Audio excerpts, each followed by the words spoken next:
오늘 저는 전쟁과 평화 그리고 통일에 대해서 이런 주제로 말씀을 드리려고 합니다. 우리는 지금 전쟁의 위협 속에 살고 있습니다.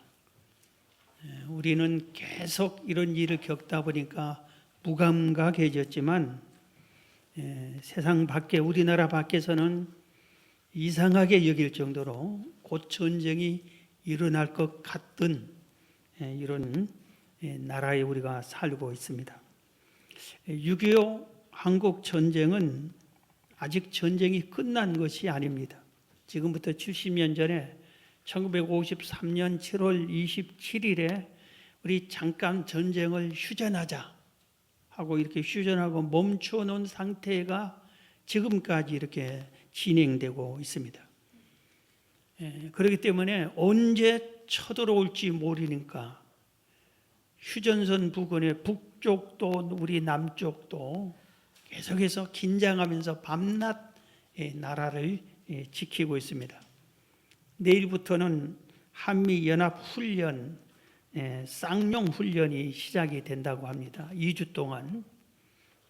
이것은 쉽게 말하면 전쟁 실습입니다. 전쟁 연습입니다. 북한이 쳐들어왔을 때 우리가 어떻게 공격하고 어떻게 상륙 작전하고 어떻게 쏘고 뭐 그런 연습을 지금 하는데 아마 가장 많은 군인들이 동원이 된다고 합니다. 이러니까 북한이 아주 민감하게 대응하고 있습니다. 바로 며칠 전에 탄도미사일을 또 쏘아 올렸습니다. 우리는 질리도록 미사일 쏘고 수십 번 막 계속 쏘니까 우리는 참 별거 아니다. 또 쏘네. 그 정도인데 그게 아주 무서운 겁니다. 이번에 북한은 탄도미사일 이 발사를 몇 차례 계속 성공하는데 이번에도 쏜 것은 미국까지 떨어집니다. 북한에서 쏜데 미국까지. 북한은 핵폭탄이 있어요. 한 30개 정도 지금 있다고 그래요.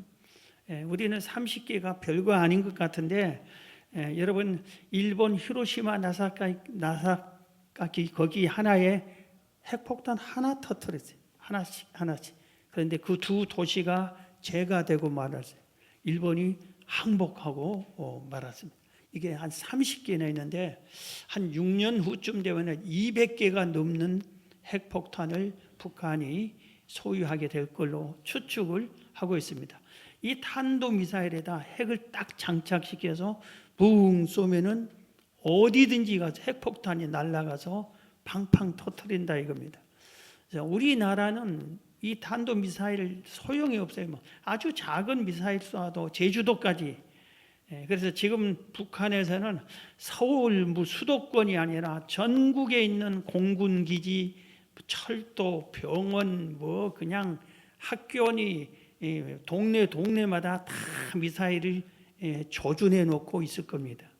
그렇게 되면 전쟁이 빵 터졌다면은 우리는 도망갈 생각하지 말고 가만히 있고 기도나 해야 돼. 핵폭탄 옆으로 떨어져. 상황이 그렇습니다. 정말 우리는 별거 아닌 것 같은데 위기 속에 우리는 사실 살고 있습니다. 최근에 중국에서 시진핑이 3연임했잖아요. 사상 최초로 장기 집권을 해놨잖아요. 그러면서 공포를 했어요. 2027년까지 중국군 건국 100주년이 되는 그 해까지 대만을 통일시키겠다. 대만과 싸워 이기겠다 그겁니다. 우크라이나에 러시아가 싸워도 우리가 영향받는데 대만과 중국이 싸우면은 우리나라는 큰 영향을 받게 됩니다. 미국이 가만히 있지 않으니까 한국 빨리 군인 보내라, 같이 싸우자고 거의 그렇게 요청을 할 겁니다. 그러면 중국이 우리를 가만히 있겠어요? 난리가 날 겁니다. 그래서 우리 주변도 그렇고 우리나라는 위기, 전쟁, 휴전 중이고 언제 서로 싸울지 모르고 이런 상황에 우리가 살고 있습니다. 오늘 말씀을 전하게 된 계기가 지난주 월요일 날 제가 이 비무장지대를 다녀와서 느낀 점이 많았기 때문에 그렇습니다. 우리 노예가 함경북도 노예입니다. 함북노예. 그래서 우리 교회가 소속된 함경북도에 소속된 우리 강북시찰 목사님들하고 기독교 방송국 촬영팀 기자 그리고 통일부 대표 고위 그리고 숭실대학 통일학과의 그 교수님 이분이 그 가이드하고 설명을 해줬는데 한 달 전에 계획 세우고 일주일 전에 일주일 전에 신청하고 우리 전부 주민등록증 번호, 핸드폰 번호를 일주일 전에 다 해서 허락을 받고 당일 날 이번 주 지난 월요일 날 가서 여기 신분증을 전부 다 보관을 하고 올 때 다시 찾아오는 그렇게 하고 나서 이 통일대교를 통과해서 해마루촌이라는 그곳을 먼저 갔습니다. 거기는 한 20여 년 전에 김대중 대통령 시절에 그 마을을 조성을 했다고 합니다. 한 60호 가구가 삽니다. 거기서 식사를 하고 거기에 영락교회 원로 목사님 이철신 목사님 댁이 거기가 있습니다. 그 댁에 찾아가서 그 목사님과 차를 마시면서 대화를 했어요. 그래서 제가 그 목사님께 물어봤습니다. 여기서 살면 무섭지 않냐고. 그렇게 했더니 그 위기일 때는 무서움을 그렇게 느끼는데 그래도 제일 안전한 곳이다 이렇게 얘기해요. 무슨 소리나 했더니 집들이 대문이 하나도 없어요.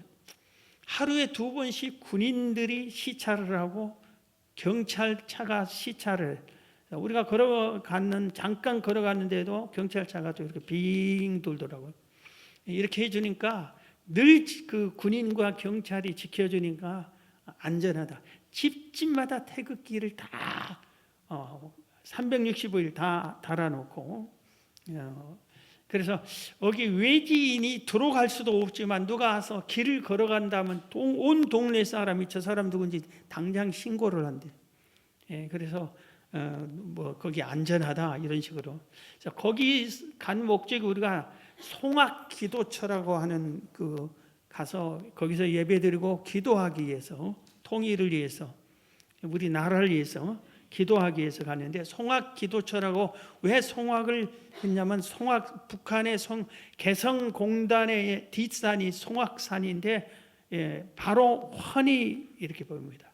바로 전날 비가 와서 깨끗해 가지고 1년에 뭐 이런 날 몇 번 없다는데 환히 보여요. 이렇게 만원경으로 보지 않고 그냥 막 보여요. 여기서 9단지쯤 되는 것 같을까? 그건 너무 좀 10단지는 꼭 그런 거.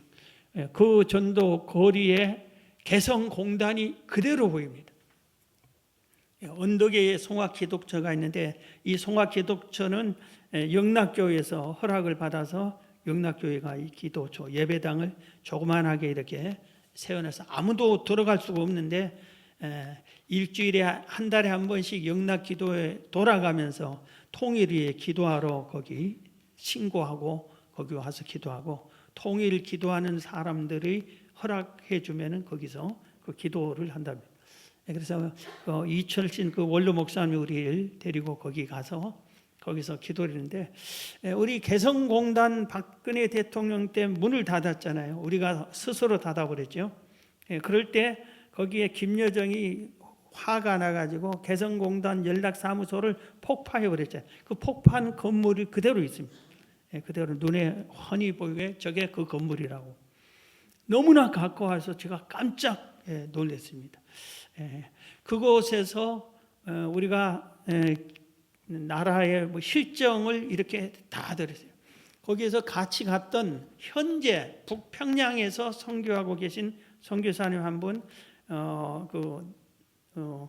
그 무역 도시 나성인지 그 황해북도 밑에 청진 나성 거기에서 한 200명 정도의 공장 직원들을 북한 여성들을 데리고 봉조 공장을 한다.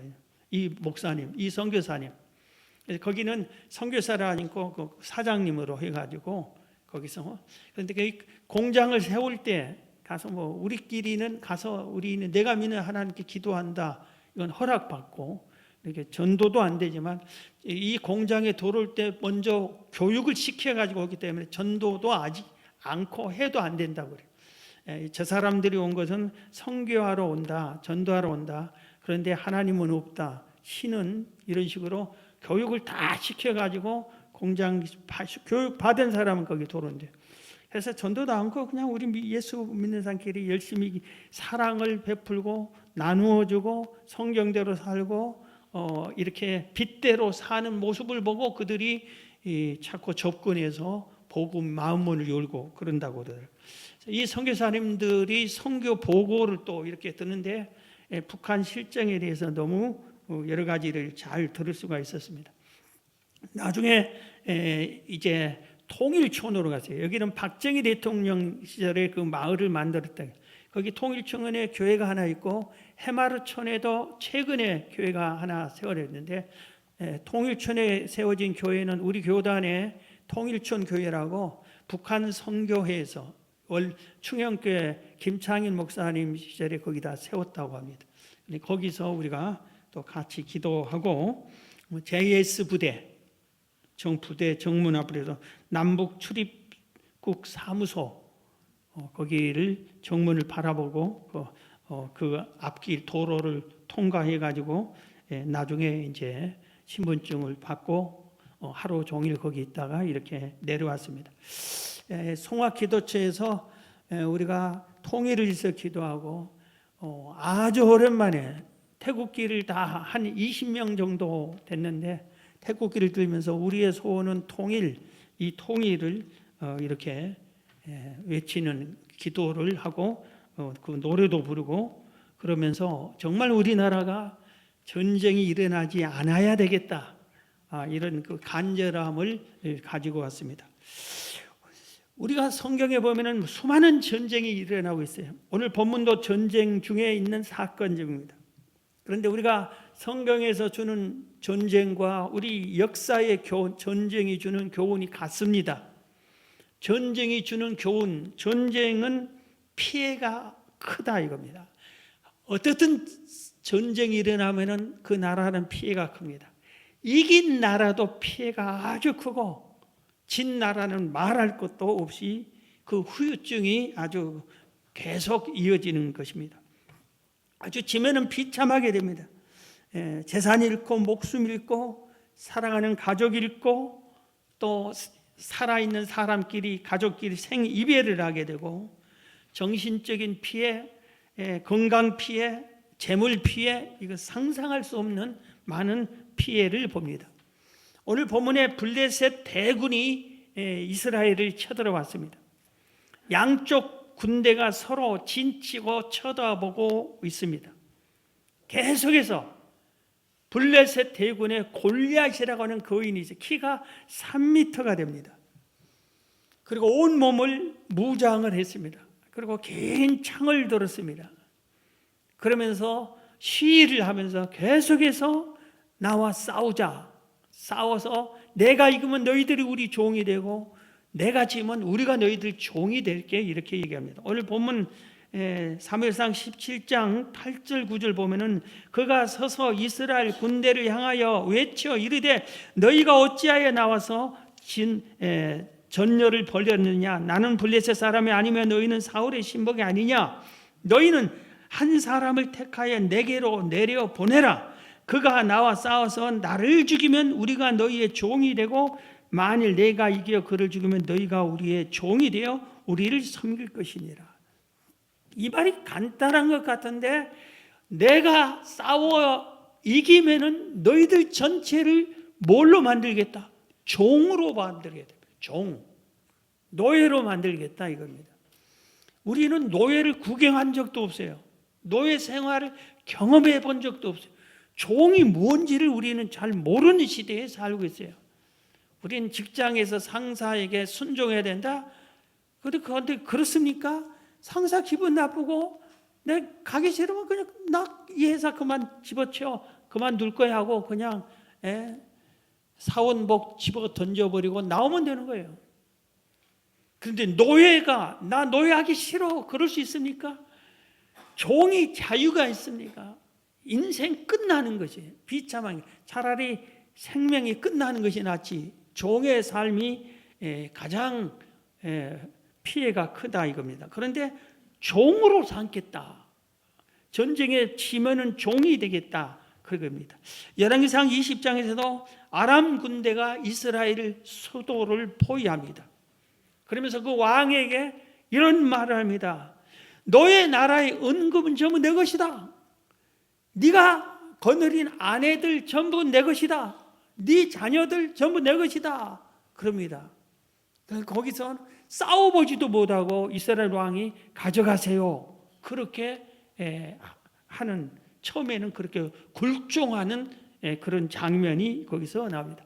재산은 다 물론 뺏겨가지만 사람들을 다 뺏어가서 노예로, 종으로, 포로로 끌고 가겠다 이겁니다.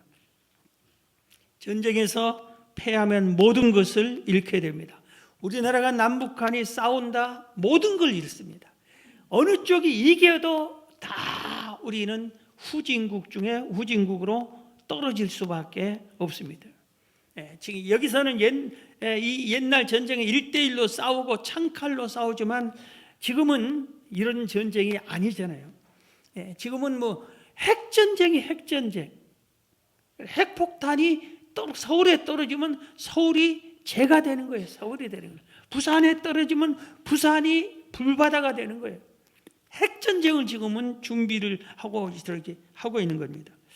독일과 프랑스 역사학자들이 공동으로 집필한 역사책에 이런 통계가 나옵니다. 세계 1차 대전 사망자가 855만 명. 그런데 2차 세계대전 사망자는 1차보다 7배나 많아서 5,646만 명이다. 두 나라가 객관적으로 가장 정확하게 조사했다 했는 숫자라 5,646만 명이 세계 2차 대전 때 죽었어요. 그중에 아마 유대인이 600만 명이 죽었을 거예요. 그런데 비공식 집계는 7,300만 명이 죽었다. 이렇게 또 발표를 하고 있습니다. 우리나라는 5천년 역사에서 997차례나 외세의 공격을 받았어요. 그러니까 전쟁을 997번이나 했다 이겁니다. 그런데 가장 큰 피해를 입은 전쟁이 가장 늦게 시작했던 6.25 한국 전쟁입니다. 이 6.25 한국 전쟁의 그 피해를 보면은 한국군 경찰 포함해서 62만 명, 유엔군 15만 명, 총 77만 명이 전사, 실종 이렇게 당했습니다. 1천만 명의 이산 가족이 발생했어요. 1천만 명이 가족이 죽었거나 아니면 가족이 살아있는데도 남북으로 갈라져 있기 때문에 만날 수가 없는 겁니다. 예배당이 907동이나 파괴됐고 가옥이 292만 그렇게 많이 폐쇄가 됐고 학교가 뭐 4,000동, 기업체가 10,000곳 이상이, 그래서 제조업의 절반 정도가 무너졌다 이겁니다. 북한의 교회가 전쟁 전에 1,400개 정도 있었는데 모두 파괴됐어요. 우리나라의 도로, 철도, 항만, 학교, 가옥 대부분이 파괴가 됐습니다. 그리고 완전 쫄딱 무너진 거예요. 우리 뭐 영화에 보는 그런 영화에서 보는 것이 실제로 그렇게 되었다 이겁니다. 언제? 70년 전에 우리나라가 그렇게 북한도 남한도 같이 다 이렇게 폐허가 됐습니다. 지금 한경북도, 우리 교회가 속한 한경북도에는 시가 4개 그리고 군이 13개가 있습니다. 그런데 과거에 한경북도에 세워진 교회가 93개의 교회가 있어요. 한 20년 전에 우리 교단과 한국 교계 전체가 연합해서 북한 교회 재건 운동을 했는데 그때 우리 노예 대표를 제가 노회장에서 그 일을 하게 되었어요. 그래서 그때 그 자료를 전국에서 다 수집을 해서 북한 교회 자료집이 북한에 있는 모든 교회의 이름과 주소를 그리고 지역을 선정해 놓고 그 형편을 잠깐씩 기록해 놓은 그 책자가 제게 보내줘서 있는데, 거기에 보면 우리 함경북도에 93개 교회가 있었어요. 전쟁이 일어날 때 패하면 국가가 무너져 버리는 겁니다. 무너지기가 쉽습니다. 백성의 생사가 위태롭게 되는 것이고, 포로 아니면 노예 아니면 폭행 당하는 것이고, 그리고 아니면 사상자가 되는 것입니다. 그리고 지도자들은 굴욕적인 굴복을 할 수밖에 없게 됩니다. 어느 시대나 전쟁의 원인은 욕심 때문에, 탐욕 때문이다, 이렇게 학자들은 얘기하고, 우리가 봐도 그거는 맞는 것 같습니다. 그래서 우리가 알아야 할 것은 이 전쟁의 교훈이 피해가 너무 크기 때문에 우리는 평화를 이루어야 되고 전쟁을 막아야만 되는 일을 해야 되는 겁니다. 우리 생각에 여러분들도 가끔 그러겠지만 북한이 너무 얄미겁게 나올 때가 하도 많아서 미국도로 저 김정일이 전부 회의할 때 거기다 원자폭탄 하나 터뜨려버리면 될 텐데 왜 안 할까? 그랬으면 좋겠다, 이런 생각을 드는데 이게 어리석은 생각이고 나라 망치는 생각입니다. 전쟁을 제대로 알게 되면은 그래서는 안 되는 겁니다. 전쟁은 가장 중요한 것은 안 해야 되는 거예요. 평화를 이루어야 되는 거예요. 무슨 일이 있어도 전쟁이 일어나려면 막아야 사는 길입니다. 때론 지도자가 아주 굴욕적인 일을 당해서도 참고 전쟁을 안 하는 지도자가 백성을 살리는 사람입니다. 우리가 전쟁이 일어나면은 방금 말한 것처럼 수많은 사람이 생명이 잃게 되는 거예요. 그리고 많은 사람이 불구자가 되는 거예요. 재산을 거의 다 잃게 되는 거예요. 멀쩡한 사람도 직장을 찾기가 어렵게 되는 거예요. 사는 길이 어렵게 됩니다. 지금 러시아 우크라이나에서 싸우고 있잖아요. 우크라이나에서 도망간 사람이 1000만이 넘는 자고 그래요. 그 나라에 살 수가 없으니까 도망가는 거예요. 다른 나라로 가요. 그럼 다른 나라에 가면 어서 오십시오, 환영합니다, 그럽니까? 다른 나라에서 제일로 힘든 일, 어려운 일을 하면서 아주 겨우 목숨을 유지하면서 살아갈 수밖에 없는 거예요. 고국으로 언제 돌아가요? 가족이 벌써 죽었는데. 이렇게 전쟁은 일어나지 않아야 돼. 평화를 이뤄야 돼. 전쟁은 무슨 일이 있어도 막아야 됩니다. 그런데 성경에 보면은, 성경의 전쟁을 보면은 막을 수 있는 길이 있어요. 쳐들어왔을 때는 우리가 물리칠 수 있는 방법이 성경에서 가르쳐주고 있습니다. 그게 뭐냐면은, 먼저는 하나님과 하나님을 믿는 성도들 사이에, 하나님과 이 성도들 사이가 평화를 이루면은 전쟁이 일어나지 않습니다. 다시 말해, 하나님을 믿는 사람이 하나님을 잘 경외하고 그 하나님 뜻에 순종하면서 하나님 사이가 원만한 관계를 이루면은 하나님이 그들을 보호하기 위해서 전쟁을 막아주신다, 이겁니다. 소돔 고모라 성이 하나님과 평화를 이루는 사람, 의인 10명이 없었기 때문에 하나님이 그 지역을 멸망시킨 거예요. 오늘 본문의 사무엘하 17장에 45절에 다윗이 빌레셋 사람에게 이르되 너는 칼과 창과 단창으로 내게 나오거냐, 나는 만군의 여호와 이름 곧 내가 모여가는 이스라엘 군대의 하나님의 이름으로 내게 나아가노라. 오늘 여호와께서 너를 내 손에 넘기시리니 내가 너를 쳐서 내 목을 베고 블레셋 군대의 시체를 오늘 공중에 세워 땅에 들짐승에게 주어 온 땅으로 이스라엘의 하나님이 계신 줄 알게 하겠고, 또 여호와의 구원하심이 칼과 창에 있지 않으면 이 무리에게 알게 하리라. 전쟁은 여호와께 속한 것이다. 전쟁은 여호와께 속한 것이다. 전쟁은 여호와께 속한 것인즉 그가 너희를 우리 손에 넘기시리라. 전쟁이 하나님 손에 달려있다 이겁니다. 다윗이 그걸 믿었어요. 예. 하나님은 살아계신다. 하나님이 전능하시다. 하나님께서 인간의 생사화복을 주관하고 국가의 흥망성쇠도 하나님이 주관하신다. 전쟁 하나님 손에 달려있다. 네가 모욕하는 그 하나님이 전쟁을 주관한다. 나는 너한테 하나님의 이름으로 싸우러 간다. 다윗이 이렇게 나가서 그 골리앗을 물리친 겁니다.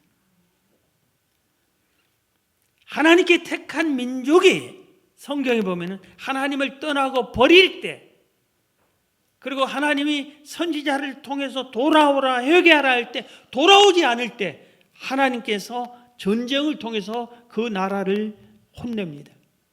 옆에 있는 강대국을 통해서, 전쟁을 통해서.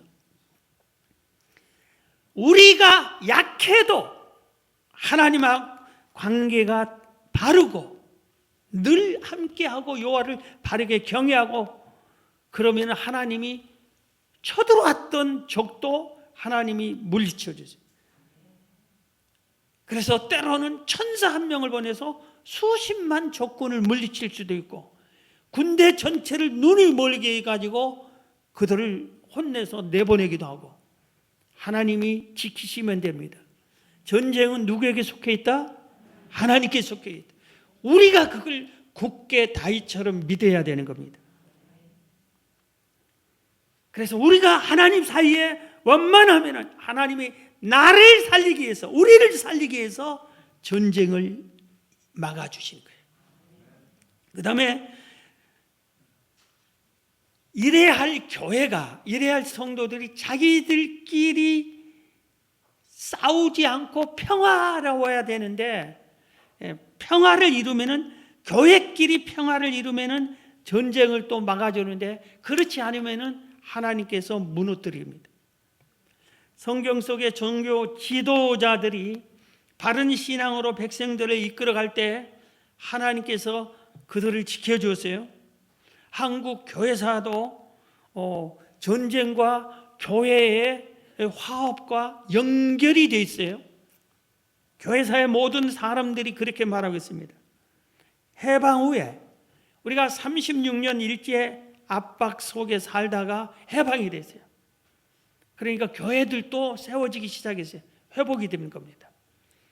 그런데 교회들이 힘을 합해서 무너진 교회를 다 세우고 복음을 전해야 되니까, 그리고 일제시대 그 강점기에 독립운동한 사람들이 하나님을 믿는 사람들이 대부분이었어요. 많았어요.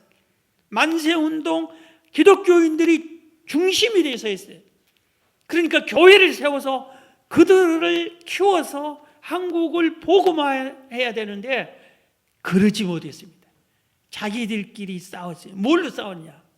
해방이 딱 되니까 일제시대에 일본에 의해 강제로 일본 신인 신사를 참배했던 목사, 장로, 성도들이 대부분이었어요. 그런데 목숨 걸고 신사 참배는 우상이다 하고 신사를 참배하지 않는 목사, 장로, 성도들이 소수지만 있었어요. 이들끼리 싸우는 겁니다. 신사 참배 회개해라. 회개해야 받아주겠다. 그러니까 무슨 소리? 우리가 숫자도 많다. 그리고 그 시대에, 일제시대에 그러면 신사 참배 안 하면 다 죽이는데 죽으란 말이냐? 이렇게 서로 싸우는. 그래서 안 되겠다. 헤어지자. 싸워서 하나가 안 되고 이렇게 신사 참배를 하지 않는 사람들끼리 나름대로 교단을 세웠습니다. 하나님께서 몇 년 싸우는 이 한국 교회를 보고 6.25 전쟁이 일어나게 했다. 이거 제 말이 아니에요. 역사를 가르친, 교회사를 가르치는 이런 사람, 한국 교회사를 가르칠 때 반드시 이 대목이 나옵니다. 그 다음에 1959년도에 한국의 장로교회 어머니 교단이라고 할 수 있는 이 장로교가 통합, 합동 둘로 쫙 나뉩니다. 그리고 나니까 2년 후에 1961년 5월 16일 군사 쿠데타가 일어납니다. 군사 정변이 일어났어요. 그 다음에 1979년에 우리 합동교단이 통합을 크게 나면 합동교단이 또 갈라집니다. 개혁측이라고 이렇게 나눠질 수밖에 없게 서로 막 피 터지게 싸우고 나와가지고 총회 회의 장소에 경찰을 동원해서 못 들어오게 막아버리고 기득권이 있는 측이 그러니까 할 수도 없이 이렇게 눈물을 흘리면서 한쪽에 또 교단이 세워질 수밖에 없고 그러고 나서 이듬해에 5.18 그 당시에는 광주 사태라고 그러고 지금 민주화 운동이라고 했는데 이런 것이 일어났다 이겁니다. 예수님께서 말씀하셨어요. 누가복음 11장 17절에 예수께서 그들의 생각을 아시고 이르시되 스스로 분쟁하는 나라마다 황폐해지며 분쟁하면 나라가 황폐해지며 스스로 분쟁하는 집은 무너지는 일. 서로 싸우면은 무너지고 황폐하고 여러분의 가정이 스스로 싸우면은 황폐해지게 여러분의 교회가 스스로 싸우면은 무너지게 돼 있어요. 촛대를 옮겨버려요. 나라가 스스로 싸우면은 나라가 무너지게 돼 있어요. 하나님 하나로 뭉쳐야 되는 겁니다. 하나로 뭉치면은 전쟁이 일어나지 않습니다. 수가 많고 적음이 문제가 아니라 하나님이 살아계신다. 하나님이 전쟁의 주인이시다. 전쟁은 하나님 손에 달려 있다. 하나님께 속해 있다. 인간의 생사화복이 하나님께 달려 있다. 국가의 흥망성쇠가 하나님께 달려 있다. 이 믿음을 가진 사람들이 이렇게 뭉치면 전쟁이 일어나지를 않아요. 하나님이 보호해 주십니다. 전도서 4장 12절에 한 사람이면 패하겠거니와 두 사람이면 맞설 수 있나니 세 겹줄은 쉽게 끊어지지 아니하느니라 그랬어요. 뭉쳐야 산다. 뭉치면 살고 헤어지면 죽는다는 말처럼 뭉쳐야 돼요. 믿음의 사람들끼리 하나님을 전능성을 믿는 사람들끼리 똘똘 뭉쳐야지. 자기들끼리 싸우면 돼요. 교회끼리 싸워. 교단끼리 막 싸워요. 그러면 하나님이 진노하신다 이겁니다. 우리 명랑대첩이라고 하는 임진왜란 때 이순신 장군이 전쟁에서 승리하던 거기에 명랑대첩에서 있었던 일입니다. 이순신 장군이 땅끝 마을인 해남 우수영에 진치고 있을 때 왜군이 쳐들어왔어요. 그런데 일본 군의 그 군대 수가 너무나 많아서 싸우면 질 것 같아. 질 수밖에 없어요. 그때 이순신 장군이 군인들을 다 옥매산으로 모이게 합니다. 그리고 그 지역의 원근에 갇혀 있는 모든 사람들은 남자는 군인으로 뽑혔을 거 아니에요. 여자들까지, 아낙네들까지, 주부들까지 다 모이게 합니다. 그리고 상황을 설명을 합니다. 그러면서 이렇게 얘기합니다.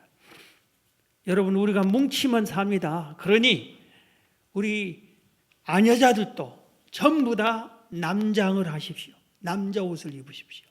그리고 남자처럼 다 변장을 이렇게 합니다. 그리고 나서 이 옥매산에 왜군이 보이는 곳에 불을 피웁니다. 그럼 불빛에 훤히 더 잘 보이게. 그리고 나서 남자 군인들과 주부들이, 남자로 변장한 주부들이 손에 손을 잡고 강강술래하고 돕니다. 그래서 왜군을 보니까 강강술래하고 이렇게 도는 숫자가 수도 끝도 없이 계속 강강술래하고 도는 거예요. 엄청난 군인들이 저 옥매산에서 지금 전쟁이 중인데도 우리는 이긴다 하고 강강술래하고 흥겹게 이렇게 도는 것을 보고 그냥 지레 겁을 먹고 도망가 버립니다. 그래서 지금 그 해남 그 우수영에 가면은 그걸 기념해 놓는 우수영 강강술래 이런 뭐 내용들이 적혀 있고, 네, 그렇다고 구경거리들이 많이 있다고 그럽니다. 여러분, 시편 133편 1절에 보라, 형제가 연합하여 동거하며 어찌 그리 선하고 아름다운고. 연합하면은 거기 3절에 보면 하나님께서 복을 주겠다. 형제가 연합하면은 하나님께서 복을 주겠다, 이렇게 약속을 하셨습니다. 마지막으로 우리는 무슨 일이 있어도 통일을 꿈꾸고 통일을 위해 힘쓰고 통일을 준비해야 되는 것입니다.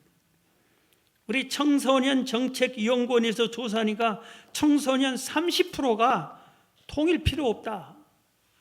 그리고 그들에게 다시 또 물어봤어요. 북한을 아느냐 하니까 70%가 모른다. 알 필요도 없다. 알려고 하지도 않는다. 그래. 우리 생각에는 어른들은 다 북한 관심을 갖는데 지금 청소년들이 통일 필요 없다. 그리고 북한 알 필요도 없다. 그런 생각을 가지고 있습니다. 수년 전에 미국 타임지가 전쟁, 우리나라 남북한 전쟁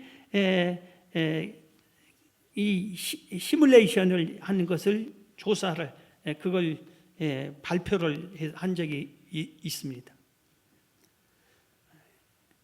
북한은 전쟁을 일으키면 일주일 만에 서울을 점령한다. 북한이 쳐들어오면 북한의 전술은. 그리고 2주에서 4주면은 부산까지 해야 돼요. 한 달 안에 전쟁을 이긴다. 북한의 작전입니다. 전술입니다. 그런데 우리나라는 한미연합군이 북이 공격이 오면 우리가 먼저 공격을 안 해. 우리나라는. 그리고 북한이 먼저 공격하면은 일주일 동안을 서울 이북에서 막아. 서울까지 못 오게 막. 그래서 군인들, 우리나라 군인 대부분이 서울 이북에 있어요.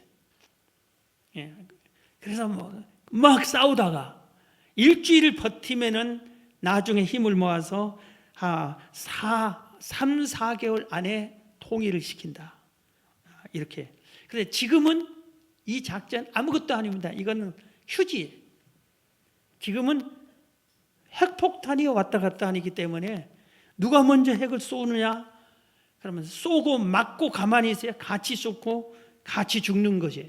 그래서 우리가 전쟁이 일어나지 않아야 됩니다. 그래서 우리가 통일이 일어나지 않도록 전쟁이 일어나지 않고 통일을 달라고 강구를 해야 되는 거예요. 우리나라는 육지에 붙어있는 섬이에요. 우리나라. 북한 때문에 중국, 소련을 거쳐 러시아를 거쳐서 유럽으로 기차, 철도, 도로 하나도 갈 수가 없어요. 섬이에요. 우리나라는 육지에 붙어있지만 섬과 같아요. 그래서 우리가 통일이 돼야 강대국이 될 수 있고 인구수가 늘어나고 그리고 힘을 모으면은 세계에서 함부로 넘볼 수 없는 강대국으로 일어설 수 있게 되는 겁니다. 어느 분이 얘기하는데 대부분 그렇게 생각하는데 통일은 어느 날 갑자기 될 거다. 서독이 어떻게 통일이 됐느냐? 독일이 통일된 것은 서독 교회들이 기도했고 사랑을 계속 북한 동독에 있는 공산당 동독을 사랑으로 베풀었기 때문이다. 기도했기 때문이다. 그런데 어느 날 갑자기 이루어졌다. 우리나라도 통일이 싸워서가 아니라 반드시 평화 통일이 이래야 되는데 어느 날 갑자기 일어날지 모른다 이겁니다. 그래서 대기업들은 벌써 통일이 일어날 것을 예상하고 모든 기업들이 북한을 전역을 보고 통일이 일어나면 여기다가 사옥 짓고 여기다가 호텔 짓고 여기다가 무슨 지점 짓고 북한 전역에 다 선점을 자기네들이 몰래 비밀이 해놨다고 그래요. 통일이 되면 즉시 가서 그 땅 사고 거기다가 본부 짓고 회사 짓고 뭐하고 다 그리고 어디 어느 지역 어느 다 하는데 교회들은 아무것도 준비가 제대로 된 적이 없다. 그래서 우리 교회도 준비해서 통일이 되면 우리나라도 우리 교회도 평안북도로 가서 어느 한 지역에 교회를 세운다. 준비해야 된다 이겁니다. 자, 오늘 말씀을 마치겠습니다. 여러분의 기도가 모아져야 되고 여러분이 하나가 될 때 전쟁은 일어나지 않을 것입니다. 전쟁은 하나님께 속했습니다. 이 믿음 갖고 평화 통일을 이루는 역군이 되길 주의 이름으로 축원합니다.